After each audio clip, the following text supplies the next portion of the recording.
তো যতটা আফসোস বুঝতে পারলাম আজকে আমার হচ্ছে, আমি লাইফে কোনো দিন এতটা আফসোস করিনি। আফসোস হওয়ার কারণ হচ্ছে, কিছুদিন আগে আমি দুটো ঘড়ি একটা দোকানে দেখে এসেছিলাম।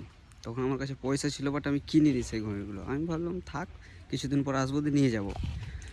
এবার আমি কালকে যখন গেলাম, ভাই ঘড়ি দুটো সেল হয়ে গেছে, অন্য কেউ এসে নিয়ে চলে গেছে। তা আমি এবার দোকানদারকে বললাম, তাহলে অন্য আর ঘড়ি নাই? ওই ওই দুটো সেল হয়ে গেছে, স্টক আর নাই। এই স্টক আর নাই, স্টক পরে আসবে। বিশ্বাস করো না ভাই, ওই জায়গায় আমার যে পরিমাণ দুঃখ আর আফসোস হয়েছে, আমি লাইফে কোনদিন ওই ফিল করিনি। একটাই মাথায় এসেছিলো যে কেন নিলাম না, আমি পয়সা থেকেও কেন নিলাম না। এখন পর্যন্ত আমি আফসোসে কাটাচ্ছি ওইটা, যদি নিয়ে নিতাম। এরপরে আমি একটা জিনিসে মাথায় নিয়ে নিয়েছি, যা হওয়ার হয়ে গেছে। এখন যেইটাই আমার পছন্দ হবে ভাই, ওইটা আগে কিনবো। বাকি পয়সা থাক চাই না, দরকার পড়লে লোকের কাছে ধার করবো, তারপর কিন্তু পছন্দ হলেই মাল আমি নিব। বুঝতে পারলো তো? আফসোস জিনিসটা আজ ফিল করছি আমি। সো বাস ওইটাই।